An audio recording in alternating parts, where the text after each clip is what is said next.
Hi అండి. ఈరోజు మీకోసం ఒక కథ. కథలోకి వెళ్తే, తల్లి జాగ్రత్త, పాస్పోర్ట్ వీసా కాగితాలు బ్యాగ్లో జాగ్రత్తగా పెట్టుకో. న్యూయార్క్లో నీ తోటి వారంతా వెళ్తూ ఉంటే అటు వెళ్ళు. సూట్ కేసులు తీసుకునేటప్పుడు చూసి జాగ్రత్తగా తీసుకో. లగేజ్ స్లిప్ పెట్టుకున్నావా? బోర్డింగ్ పాస్ చూపించాలి ప్లేన్లో ఎక్కే ముందు. ఇదిగో వీరు తెలుగువారు, న్యూయార్క్ వెళ్తున్నారట. నీకేం భయం లేదు. నేను జాగ్రత్తగా బయటి వరకు తీసుకువెళ్ళి శ్రీరామ్కి అప్పగిస్తామని చెప్పారు. అత్తవారింటికి మొదటిసారి, అందులో దేశం కాని దేశం వెళ్తున్న కూతురికి, ఆంధ్రదేశం ఎన్నడూ దాటని కూతురికి మొదటిసారి ఒంటరిగా ప్రయాణం అవుతూ ఉంటే ఓ తండ్రి పడే ఆరాటం, ఆతృత, భయమది.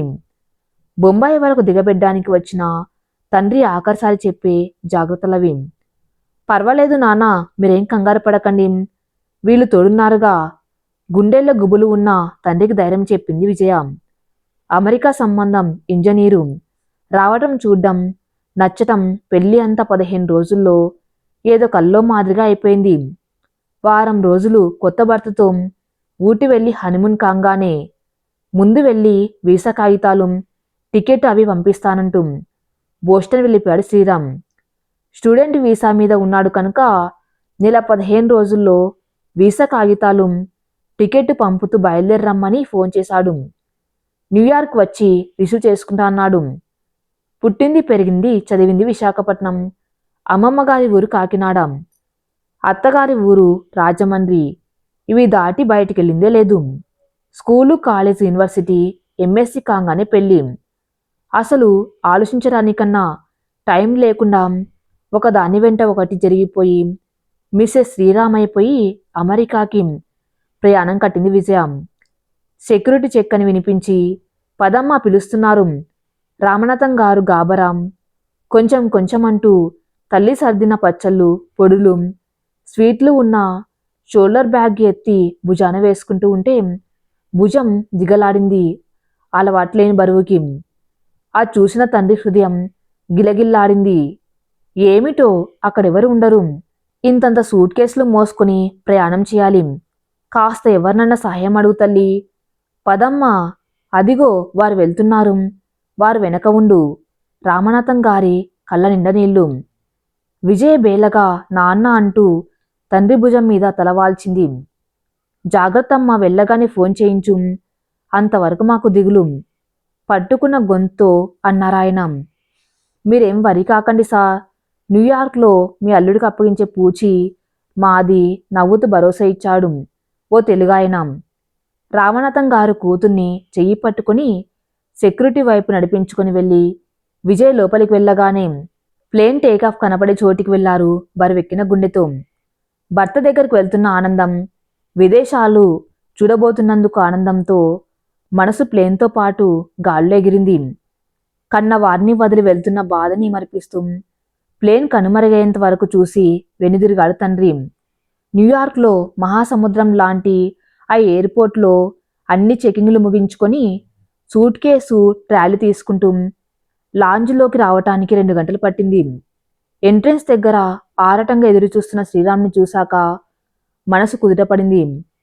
శ్రీరామ్ ఆరాటంగా ఎదురు వెళ్ళి ట్రాలీ తీసుకుని, అబ్బా, 2 గంటలైంది ప్లేన్ ల్యాండ్ అయ్యి. ఇంతసేపు పట్టింది, వచ్చారా లేదా అని ఒకటే కంగారు పడ్డాం. బాగా క్యూలున్నట్టున్నాయి పలకరించాడు. భర్తతో ఇంకా అట్టే పరిచయం లేని విజయ సిగ్గుపడుతూ తలదించుకుంది. శ్రీరామ్ ఆ చూసి నవ్వి భుజం చుట్టూ చెయ్యి వేసి, కమాన్, ఇంకా పెళ్లి కుమార్తెలు సిగ్గుపడుతున్నావేమిటి అన్నాడు.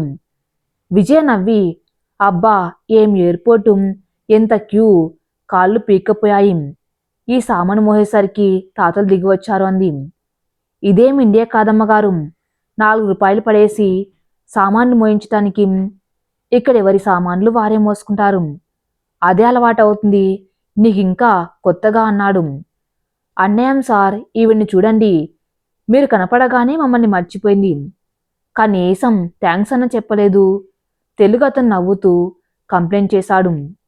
విజయ నాలుగు కచ్చుకుంది. సారీ, ఈయన న్యూయార్క్లో ఉంటారు. నాకు చాలా సాయం చేశారు.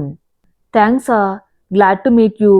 ఇద్దరు మగవాళ్ళు షేక్ హ్యాండ్ చేసి పరిచయాలు చెప్పుకొని సెలవు తీసుకున్నారు. మళ్ళీ కలుద్దామనుకుంటూ బయటికి వచ్చి కార్ పార్కింగ్ నుంచి కార్ తెచ్చి సామాన్లు సర్దాడు. వేల కొద్దీ పార్క్ చేసిన కార్లని నిమిషానికో ప్లేన్ రావటం పోవటం, ఆ హడావిడి అంత కొత్తగా తెల్లపోతూ చూసింది విజయ. పద కారెక్కు, దీనికే అలా ఆశ్చర్యపోతూ నిలబడిపోకు అన్నాడు. విజయ్ సిగ్గుపడి కారెక్కింది.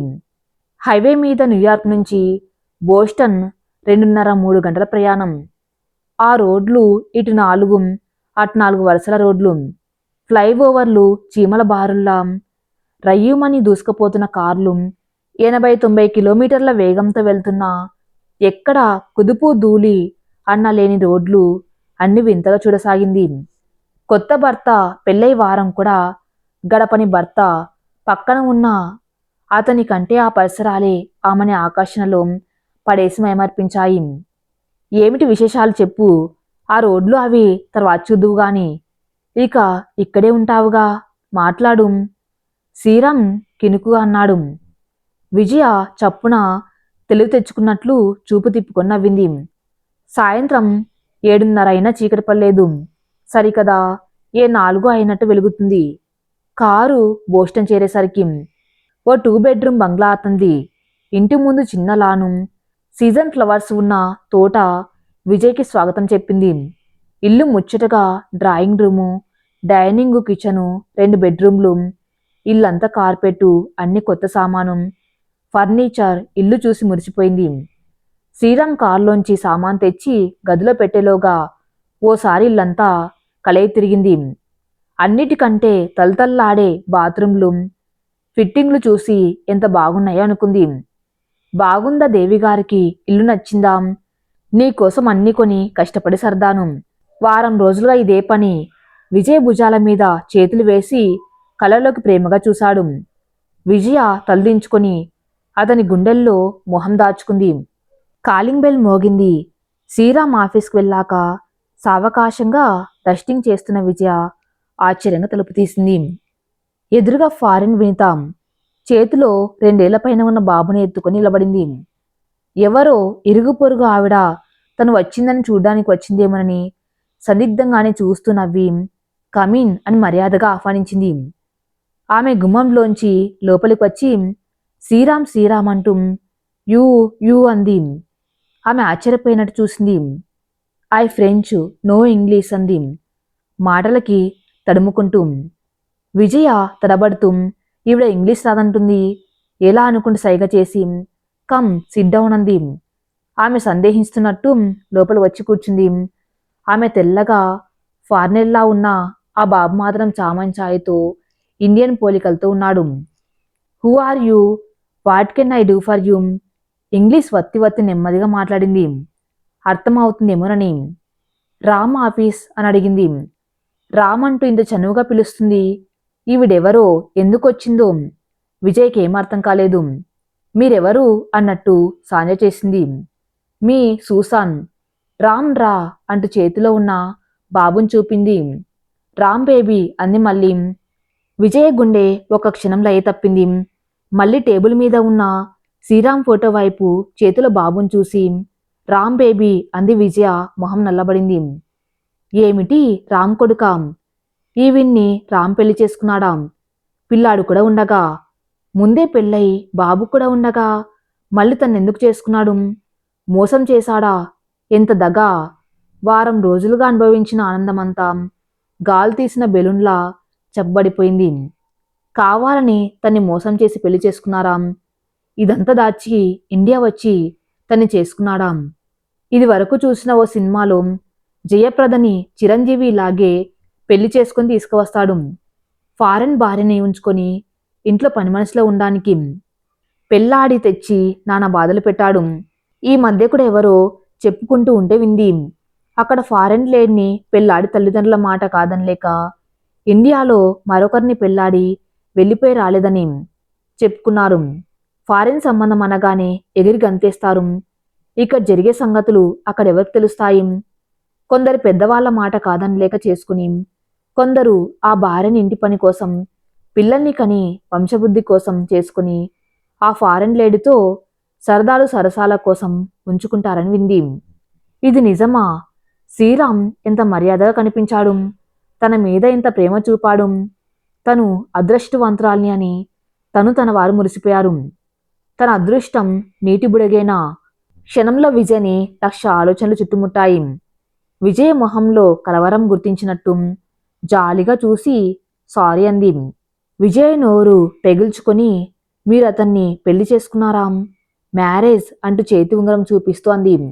నో అంటూ తల అడ్డంగా తిప్పింది. శ్రీరామ్ బేబీ అంది మళ్ళీ బాబుని చూపించి. అంటే సరదా కోసం ఆమెను వాడుకొని కొడుకుని కన్నాడన్నమాట. ఇదంతా దాచి తన్ని సంప్రదాయంగా పెళ్లి చేసుకున్నమాట. చీటింగ్ ఎంత మోసం దగా.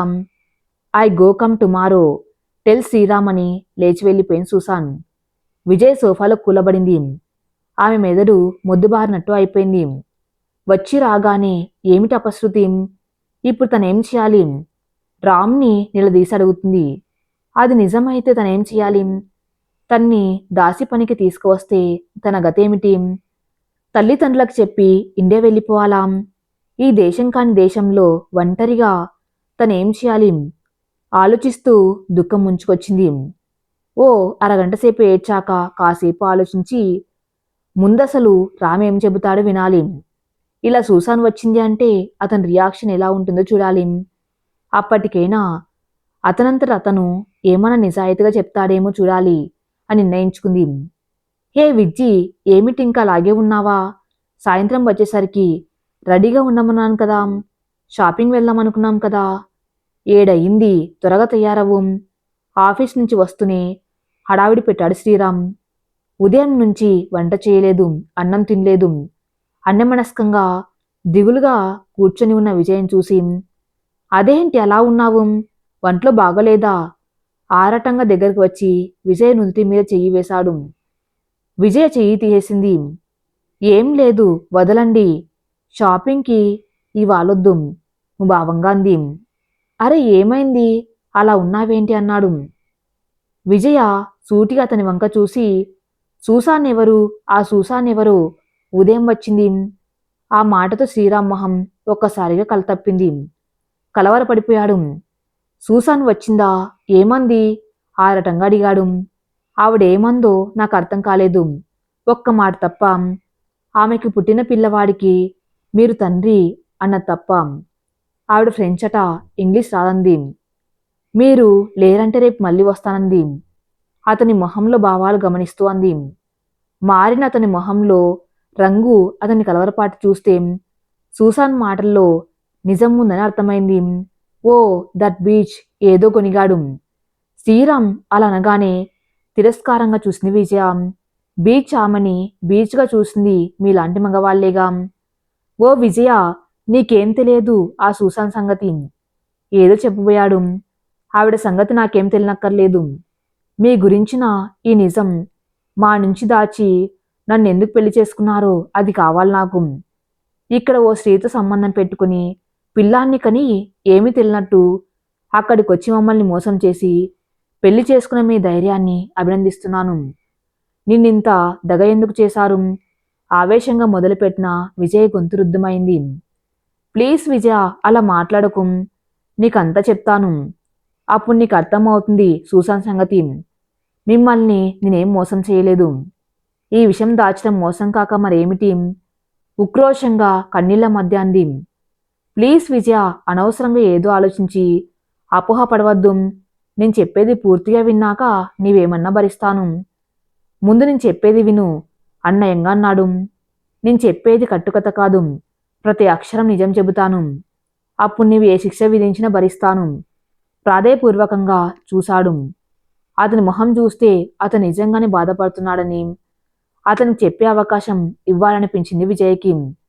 కళ్ళు తుడుచుకొని చెప్పండి, దయచేసి అబద్ధం చెప్పి ఇంకా మోసగించాలని మాత్రం అనుకోకండి. విజయ, ఈ విషయం నీకు పెళ్లికి ముందు ఎందుకు చెప్పలేదన్నది నీ ప్రశ్న. చెబితే నీవే కాదు, చూస్తూ ఎవరు ఒప్పుకుంటారు అన్న భయంతో ముందుగా చెప్పలేదు. కానీ పెళ్ళైన రోజు నుంచి చెప్పాలని అనుకున్నాను. కానీ కొత్తగా పెళ్ళైన ఈ ఆనందాన్ని హరించటానికి మనసు ఒప్పుకోలేదు. ఇక్కడికి వచ్చాక చెబుదామని వాయిదా వేశాను. నీవింకా వచ్చి వారమైంది. 4 రోజులు సరదాగా తిరుగుదాం, ఎంతైనా నీ మనసు బాధపడుతుంది కదా. సావకాశంగా ఓ రోజు చెబుదామనుకునే లోపలే ఈ సూసాన్ ఇంత తొందరగా నా అడ్రస్ వెతికి పట్టుకుని వస్తుందని ఊహించలేదు. ఏదో రోజు ఇలా వచ్చి బ్లాక్మెయిల్ చేస్తుందని ఊహించాను గాని నేను చెప్పేలోగానే ఇంత త్వరగా వస్తుందని ఊహించకపోవడం నాయ తప్పు. దోషిలా తలదించుకుని అన్నాడు. సరే, ముందు నుంచి చెబుతాను విను విజయ. నీకు తెలుసు మా నాన్నగారు చాలా చిన్న ఉద్యోగి అన్నది. నలుగురు పిల్లలకి మామూలు చదువులు చెప్పించడమే ఆయనకి తలకు మించిన పని. నేను చిన్నప్పటి నుంచి చదువులో చురుకు. ప్రతి క్లాస్లో ఫస్ట్ వచ్చేవాణ్ణి.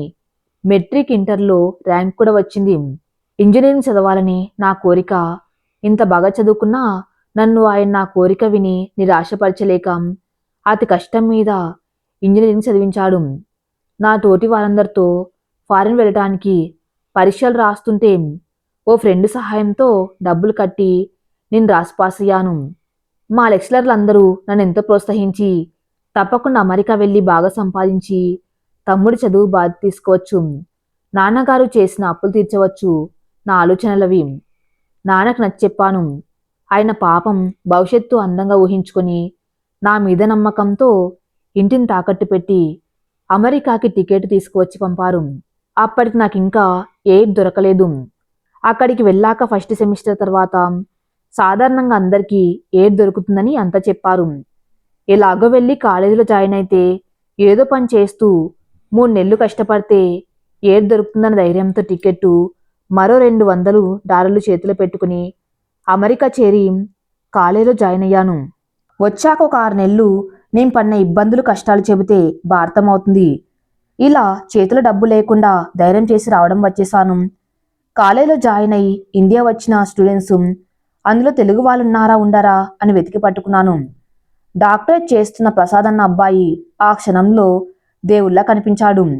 నీటిలో కొట్టుకుపోయేవాడికి గడ్డిపోచ ఆధారంలా అతని వదలకుండా నా గొడవ వినిపించి ఏదో ఒక పని ఇప్పించి ఉండడానికి ఓ గదిలో ఎవరితోనన్నా కలిసి ఉండే ఏర్పాట్లు చూసి పెట్టమని వేడుకున్నాను. సాధారణంగా కొత్తగా వచ్చి జాయిన్ అయిన స్టూడెంట్స్ కాస్త సెటిల్ అయ్యే వరకు, రూమ్ అది కుదుర్చుకునే వరకు సీనియర్ స్టూడెంట్లు ఆదుకోవటం అక్కడ మామూలే. వారు పడిన ఇబ్బందులు బాధలు గుర్తెచ్చుకొని కొత్తగా వచ్చిన వాళ్ళకి ధైర్యం మోరల్ సపోర్టే కాక ఆర్థిక సహాయం కూడా చేస్తారు అని విని ఉన్నాను కనుక అతనికి అంతా చెప్పుకున్నాను. ప్రసాద్ ఇంకొకరితో కలిసి చిన్న 2 రూమ్ అపార్ట్మెంట్లో ఉంటున్నాడు. వంతుల వారిగా వండుకుంటారు. అతను వన్నప్పుడు ఇతని ఇల్లు క్లీనింగు, ఇతను వన్నప్పుడు అతను పని పంచుకుంటారు. అతను తమిళనాడు. వేరే ఏర్పాట్లు నేను చూసుకునే వరకు తన రూమ్లో సర్దుకోమని నాకు భరోసా ఇచ్చాడు. ఏదన్నా పెట్రోల్ బ్యాంకు, డిపార్ట్మెంట్ స్టోర్ ఉద్యోగాల పేపర్లో ప్రకటనలు చూసి అప్లై చేయాలన్నాడు. సాధారణంగా ఇండియా నుంచి వచ్చిన స్టూడెంట్లు బాగా డబ్బున్న వాళ్ళు, డాలర్లు మేనేజ్ చేయగలిగిన వారు తప్ప మిగతా మామూలు వాళ్ళంతే. ఏది దొరికే వరకు యూనివర్సిటీలో టీచింగ్ అవకాశం ఉంటే అక్కడ, లేదంటే పార్ట్ టైం ఉద్యోగాలు చూస్తే రాత్రి షిఫ్ట్ డ్యూటీలు చేసి డబ్బు సంపాదిస్తారు. 3-4 కలిసి చిన్న ఇల్లు తీసుకుని వండుకుంటూ ఉద్యోగాలు చదువుతూ 1 ఏడాది ఎంతో కష్టపడతారు. ఎంత చిన్న ఉద్యోగానికైనా సిద్ధపడాలి. ఇండియాలో తమ కొడుకు అమెరికా వెళ్ళాడని మురిసిపోతారు తల్లిదండ్రులు. కానీ కొత్త మొహాలు, కొత్త వాతావరణం, కొత్త యూనివర్సిటీ, కొత్త ఇంగ్లీష్ ఉచ్చారణ, ఇంట్లో కాఫీ గ్లాస్ దగ్గర నుంచి అందించే తల్లి, డబ్బు సమకూర్చే తండ్రుల దేశం నుంచి వచ్చిన మేము అంట్లు తోముకుంటూ, బట్టలు ఉతుక్కుంటూ, వండుకుంటూ, పార్ట్ టైం ఉద్యోగాలు చేస్తూ, ఇటు రాత్రి పగలు కష్టపడి 2 ఏళ్లలో ఎంఎస్సీని యనార్థంలో ముగించాలన్న పట్టుదలతో చదువుతూ ఎంతో కష్టపడతారు. అందులో అన్ని అలవాటయ్యే వరకు ఎంత అవస్థపడతామో మీకు అర్థం కాదు. అందుకే అమెరికా వచ్చే అబ్బాయిలు ఇండియాలో ఎంత బాధరహితంగా అల్లరి చిల్లరగా తిరిగినా ఇక్కడికి వచ్చి ఓ ఏడాది ఉండేసరికి పొగరు వగరు అన్నీ అణిగి ప్రతి పని స్వంతంగా చేసుకుంటూ మెచ్యూర్డ్గా అయిపోతారు. సరే, సూసాన్ సంగతి చెప్పకుండా ఇదంతా చెప్తున్నాను అని విసుక్కోకు. సూసాన్ నాకు ఎలాంటి స్థితిలో పరిచయం అయిందో ఆ వాతావరణం నీకు అర్థం కావాలని చెప్పాను. సూసాన్ ఇల్లు క్లీనింగ్కి వారానికి ఒకసారి ఆదివారం వచ్చినప్పుడు చూశాను. ఆశ్చర్యపోకు, నీలాగే సూసాన్ లాంటి అమ్మాయిలు క్లీనింగ్ మేడ్ అని వినగానే మొదట నేను ఆశ్చర్యపడ్డాను. కానీ అక్కడ ఇది మామూలేం. కాలేజ్ పిల్లలు, మధ్యతరగతి అమ్మాయిలు ఇలా పార్ట్ టైం ఉద్యోగాలు చేసి సంపాదిస్తారు. సూసాన్ కుటుంబం చితికిపోయిన కుటుంబం. తండ్రి తాగి తాగి డబ్బంతా తగలేసి యాక్సిడెంట్లో కింద భాగం అంతా చచ్చుబడి మంచంలో పడి ఉంటాడు. సూసాన్ కాక ఇంకా 3 పిల్లలు. తల్లి ఏదో చిన్న ఉద్యోగం చేస్తుంది. సూసాన్ కాలేజీలో చదివే తాహతు లేక ఏదో చిన్న ఉద్యోగం చేస్తూ తల్లికి సహాయపడుతూ ఇలాంటి పార్ట్ టైం ఉద్యోగాలు చేస్తుంది. తన స్వంత ఖర్చుకి మేం బ్యాచిలర్స్కి అలవాటు కాకపోవటం వల్ల టైం లేక వారానికి $10 ఇచ్చి క్లీనింగ్ మేడ్గా కుదుర్చుకున్నారు మా ఫ్రెండు.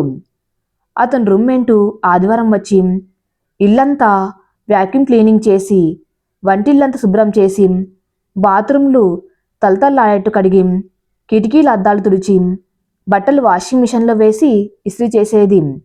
స్టవ్ అంతా మరకలు, బాత్రూమ్ అంతా మరకలు, ఇల్లంతా చండాలంగా చేసేవాళ్ళం. యు దట్టి పిగ్స్, లేజీ బాక్స్, ఇంత దట్టిగా చేస్తున్నారు ఇల్లంటూ ముద్దుగా విసుక్కుంటూ పాపం అంతా చేసేది. ఆ రోజు పాపం కాఫీ, బ్రేక్ఫాస్ట్ కూడా చేసి పెట్టేది. మా పట్ల సూసాన్ ఎంతో అభిమానం చూపి అందరికంటే ఎక్కువ పని చేసి పెట్టేది. నా సంగతంతా మా ఫ్రెండ్ చెబితే తను పనిచేసే గ్యాస్ స్టేషన్లో రాత్రి షిఫ్టు అతను మానేశాడని, ఆ పని కుదురుస్తానని నన్ను తీసుకువెళ్లి యజమానికి పరిచయం చేసి ఉద్యోగం ఇప్పించింది. వారానికి $50 ఉద్యోగంలో ప్రవేశించాను. కనీసం తిండి ఖర్చన్నా సంపాదించాలి. మిత్రుడి మీద ఆధారపడకుండా. రాత్రి 9 నుంచి తెల్లారి 6 వరకు డ్యూటీ. పుస్తకాలు అక్కడే పట్టుకెళ్ళి చదువుకునేవాణ్ణి. సూసన్ క్యాష్ కౌంటర్, నీ మిగతా పనులు చూడ్డం. టీచింగ్ జాబ్ కోసం ప్రయత్నిస్తున్నాను. 7 వచ్చినా అది కాలేజ్ ఫీజుకి సరిపోతుంది. భోజనానికి ఏదో చేసి సంపాదించాలి.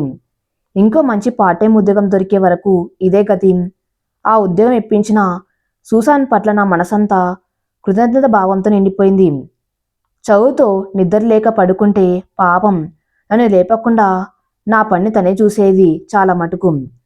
నేను పగలు ఇంటికెళ్ళి పడుకుంటా పాపం, నీవు మళ్ళీ కాలేజ్కి వెళ్ళాలి పడుకో అంటూ అభిమానంగా మాట్లాడేది. సూసాన్ అందానికి, ఆమె అభిమానానికి నాకు తెలియకుండానే ఆమెకి దగ్గరైపోయాను. పరాయి దేశంలో ఒంటరితనంతో సూసాన్ కంపెనీ, రాత్రి ఎవరు లేని ఏకాంతం, వయసు వేడి, ఏం చేసినా ఆ దేశంలో ఎవరూ పట్టించుకోరు. ఎవరికీ తెలియదు అన్న ధైర్యం, అన్నిటికంటే ఆమె అభిమానంతో అన్ని విషయాల్లో నన్ను ఆదుకున్న మంచితనం, ఆమె పట్ల ఆకర్షణ, అభిమానం మొదలై 3 నెలలకే ప్రేమగా మారింది. ఈలోగా ఫస్ట్ టర్మ్ ఫీజు కట్టాల్సి వచ్చింది. ఇంకా రాలేదు. ఏం చేయాలో తోచక ఫ్రెండ్ అడిగాను. అతను స్టూడెంటు. అతని దగ్గర $150 ఉంటే ఇచ్చాడు. నీ 3 నెలల్లో కష్టపడి దాచిన $100, ఇంకా $250 కావాలి. గాబర పడిపోయాను. పాపం సూసాన్ తన యజమానితో చెప్పి తన పూచీ ఉండి నెలకింత అని కట్టుకునేటట్టు అడ్వాన్స్ ఇప్పించింది. దాంతో నా కృతజ్ఞత మరింత పెరిగిపోయింది. మనసారా అభిమానించి ప్రేమించసాగాను. తను నా పట్ల ఆకర్షితురాలైందని మాటలు, చేతలతో చూపేది. వయసులో ఉన్న వాళ్ళం ఈ డేటింగ్లు, లవ్ అఫేర్లు పట్టించుకొని దేశంలో మేము దగ్గరవటానికి ఏం భయపడలేదు. మా రూమ్మేట్లు 2 డాక్టరేట్ చేస్తున్నారేమో. ఎప్పుడు లైబ్రరీలో రిఫరెన్స్లు చూసుకుంటూ, నోట్స్లు రాసుకుంటూ ఏ రాత్రో చేరేవారు పడుకోటానికి. మా పరిచయం ప్రేమగా మారాక సూసాన్ ఎవరు లేనప్పుడు ఇంటికి కూడా వచ్చేది. సూసాన్ని నిజంగా ప్రేమించడం మొదలుపెట్టాను. ఆ అమ్మాయి సామాన్య సంసారం నుంచి కష్టాల మధ్య పెరిగిన పిల్ల. నాది అంతే కథ. చదువయ్యాక అందరినీ ఒప్పించి పెళ్ళాడాలనుకున్నాను. 6 నెలల తర్వాత 7 వచ్చింది. మరో డిపార్ట్మెంట్లో స్టోర్స్లో వారానికి $100 ఉద్యోగం దొరికింది. టీచింగ్ ఉద్యోగం ఇంకో $2 దొరకవచ్చు. కాస్త పరిస్థితి చక్కబడ్డాక చదువు మీద మనసు లగ్నం చేసి ఎంఎస్ ఎన్నార్థంలో పూర్తి చేయాలని పట్టుదలగా కష్టపడసాగాను. మా ఇద్దరి అనుబంధం రోజు రోజుకి పెరిగింది. ఆమెని చదువై ఉద్యోగం వచ్చాక పెళ్లి చేసుకోవాలని నిర్ణయించుకున్నాను. కానీ ఆలోచనల అభిప్రాయాల్ని తలకిందులు చేసి ఒకరోజు హఠాత్తుగా సూసాన్ వచ్చి తను ప్రెగ్నెంట్ అని ఇంట్లో తల్లి అడిగి తిట్టిందని ఏడ్చి చెప్పింది. తను ఫ్యామిలీ ప్లానింగ్ మాత్రలు వేసుకుంటానని చెప్పేది. మరి ఇదెలా జరిగిందంటే ఆ మధ్య 1-2 రోజులు మర్చిపోయానని చెప్పింది. నేనున్న స్థితిలో పెళ్లి చేసుకోలేను, అబార్షన్ చేయించుకోమన్నాను. డబ్బు లేదని నసిగింది. $300 కావాలని కూర్చుంది. నా దగ్గరంతా డబ్బు లేక నా రూమ్మేట్కి ఈ గొడవ చెప్పి డబ్బడిగాను. అతను నన్ను ఇలాంటి గొడవల్లో ఇరుక్కున్నందుకు గట్టిగా మందలించి, ఇలాంటి అమ్మాయిలు ఇలాంటి వంకలతో బ్లాక్మెయిల్ చేసి డబ్బు గుంజుతారు, ఇప్పటికైనా వద్దని కేకలేశాడు. డబ్బు తీసుకువెళ్ళి సూసాన్ కొన్నాళ్ళు మళ్ళీ అసలు కనపడలేదు. పోనీ గొడవ వదిలిందని సంతోషించాను. ఈ సంఘటనతో సూసాన్ పట్ల ప్రేమ సానుభూతి తగ్గిపోయింది. తర్వాత 5 నెలలకి 9వ నెల కడుపుతో మళ్ళీ వచ్చింది సూసాన్. నిర్ఘాంతపోయాను. అబార్షన్కి లేట్ అయిందని చేయనంది డాక్టర్. తల్లి తిట్టి ఇంట్లోంచి పంపించేసింది. ఈ పని ఆ పని చేసుకుంటూ వేరే ఉంటున్నాను. ఇప్పుడు డెలివరీ టైం అయింది. చేతిలో డబ్బు లేదు, చూసే దిక్కు లేదు. డెలివరీ ఖర్చు నాదేనని, $1000 అవుతుందని, నీదే బాధ అంటూ నిలేసింది. గుండెలు ఎదిరిపోయాయి. $1000 ఎక్కడి నుంచి తేను? మా స్నేహితుడు చెప్పింది అక్షరాలు నిజమైంది. నా దగ్గర డబ్బు లాగటానికి వేసిన ఎత్తు అని, తన వల్లో చిక్కుకున్నానని అర్థమై భయపడ్డాను. డబ్బు ఇవ్వకపోతే యాగి చేసి అందరికి చెప్పి నా పరువు పోగొడుతుందని, ప్రొఫెసర్లకి నా సంగతి తెలిస్తే నా చదువు దెబ్బతిని భవిష్యత్తు పాడవుతుందని భయపడి 2-3 స్నేహితుల దగ్గర అప్పు చేసి డబ్బు ఇచ్చి ఇంకా నా దగ్గరికి రావద్దని గట్టిగా చెప్పాను. సూసాన్ కొడుకును కంది. ఆ తర్వాత 15 రోజులకి నెలకి వచ్చి $100 పిల్లాడి పోషణ భారం నీదే అంటూ కూర్చునేది. ఏదో కొంత ఇస్తే కానీ వదిలేది కాదు. గట్టిగా ఇవ్వనని పొమ్మంటే, నీ కొడుకుని నీవేం చేసుకుంటావో చేసుకో, వదిలిపోతానని బెదిరించేది. వాడి మెయింటెనెన్స్కి కోర్టులో దావా వేస్తానని బెదిరించింది. భగవంతుడా, ఇలాంటి పరిస్థితుల్లో ఇరుక్కున్నాను. రాత్రింబవళ్ళు నిద్ర పట్టేది కాదు. ఆ ఆపద నుంచి గట్టెక్కించమని దేవుణ్ణి ప్రార్థించేవాణ్ణి. భగవంతుడు నా మొర ఆలకించినట్టు క్రిస్మస్ పండుగ రోజున మా ఫ్రెండ్ కజిన్, ఆ ఊర్లోనే ఇంకో యూనివర్సిటీలో డాక్టర్ చదువుతున్న అతను వచ్చాడు. ఇది వరకు 2-3 సార్లు చూశాను అతన్ని. ఈసారి అతను చాలా డల్గా ఏదో పోగొట్టుకున్న వాళ్ళ ఉంటే తరచి తరచి మా ఫ్రెండ్ అడిగితే ఆ గొడవలో ఇరుక్కున్నానని, ప్రెగ్నెంట్ అయ్యి పిల్లాడికని డబ్బులు గుంజుతూ బ్లాక్మెయిల్ చేస్తుందని, ఎలా వదులుచుకోవాలో అర్థం కావటం లేదని దిగులుగా అన్నాడు. అచ్చు నా కథలానే ఉంది. మేమిద్దరం ఆశ్చర్యంగా పేరు ఇవ్వాలడిగితే పేరు కాక ఫోటో చూపించి ఏం చేయటం అని సలహా అడిగాడు. ఆ ఫోటో చూసి నిర్ఘాంతపోయాను. సూసాంది ఆ ఫోటో. అంతా విని అతను తెల్లపోయాడు. అంటే ఇక్కడ నాతో అక్కడ అతనితో ఇలా నాటకం ఆడి ఇద్దరిని బ్లాక్మెయిల్ చేసి డబ్బు గుంజుతుంది. మా ఇద్దరిలో ఆ పిల్లవాడు ఎవరి పిల్లవాడు తెలియదు. మేమే కాక ఇంకెవరన్నా ఉన్నారేమో తెలియదు. మాకు సూసాన్ మా గుప్పెట్లోకి వచ్చిందని సంతోషం కలిగింది. ఇద్దరం కలిసి సూసాన్ నిలదీసి బెదిరించి మాతో ఇలా ఆడినందుకు పోలీస్ కంప్లైంట్ ఇస్తామని, జైల్లో వేయిస్తామని బెదిరించి మళ్ళీ మా దగ్గరికి రావద్దని చెరో $100 ఇచ్చి వదిలించుకున్నాం. ఆనాడే మేము నిర్ణయించుకున్నాం, మేం పెళ్లి చేసుకుంటే భార్యకి సంగతి ముందుగా చెప్పాలని. సూసాన్ బ్లాక్మెయిల్ చేసి పెళ్ళాలతో చెప్పేలోగా మేమే ముందుగా చెప్పి వాళ్ళని హెచ్చరించాలని అనుకున్నాం. ఆ దెబ్బతో సూసాన్ బాధ వదిలిందని సంతోషించి ఉద్యోగం రాగానే ఇండియా వచ్చి పెళ్లి చేసుకున్నాను. నీకు చెప్పేలోగానే సూసాన్ ఇంత తొందరగా వస్తుందని అనుకోలేదు. సూసాన్ ఫ్రెంచి అని ఇంగ్లీష్ రాదని అంది. అది శుద్ధ అబద్ధం. తను అమెరికన్ అంతా విమర్చి నీకు చెప్పేస్తే బ్లాక్మెయిలింగ్ అవకాశం ఉండదు కదా. ఇవాళ నీ దగ్గరికి వచ్చి కాస్త చెప్పి నీ బుర్రలోకి అనుమానం ఎక్కించి రేపు నా దగ్గరికి వచ్చి నీ భార్యకు చెప్తానని భయపెట్టి డబ్బు లాగాలని ఎత్తు. విజయ సూసాన్ ఇలాంటిదని తెలియక మోసపోయాను. తన్ని నిజంగా ప్రేమించి పెళ్లి చేసుకోవాలని అనుకున్నాను. తన డబ్బు కోసం ఇలా నాటకాలాడి బ్లాక్మెయిల్ చేస్తుందని కల్లో కూడా అనుకోలేదు. మా ఇద్దరితో ఒకేసారి ఇలా నాటకమాడింది. ఇంకెంతమందితో చేస్తుందో ఇలాంటి పని. విజయ వయసు వేడిలో ఒంటరితనంతో సూసాన్ చేసిన సహాయానికి కృతజ్ఞతతో ఆ బల్లో పడ్డాను. ఆ సమయంలో నేనున్న స్థితి అర్థమైతే నేను చేసిన తప్పే అయినా క్షమించగలవు. చేసిన తప్పుకి చాలానే మూల్యం చెల్లించాను. నేను అనుభవించిన టెన్షన్, శిక్ష నాకు నిన్ను మోసం చేయాలని చేస్తున్నానని ఎన్నడూ అనుకోలేదు.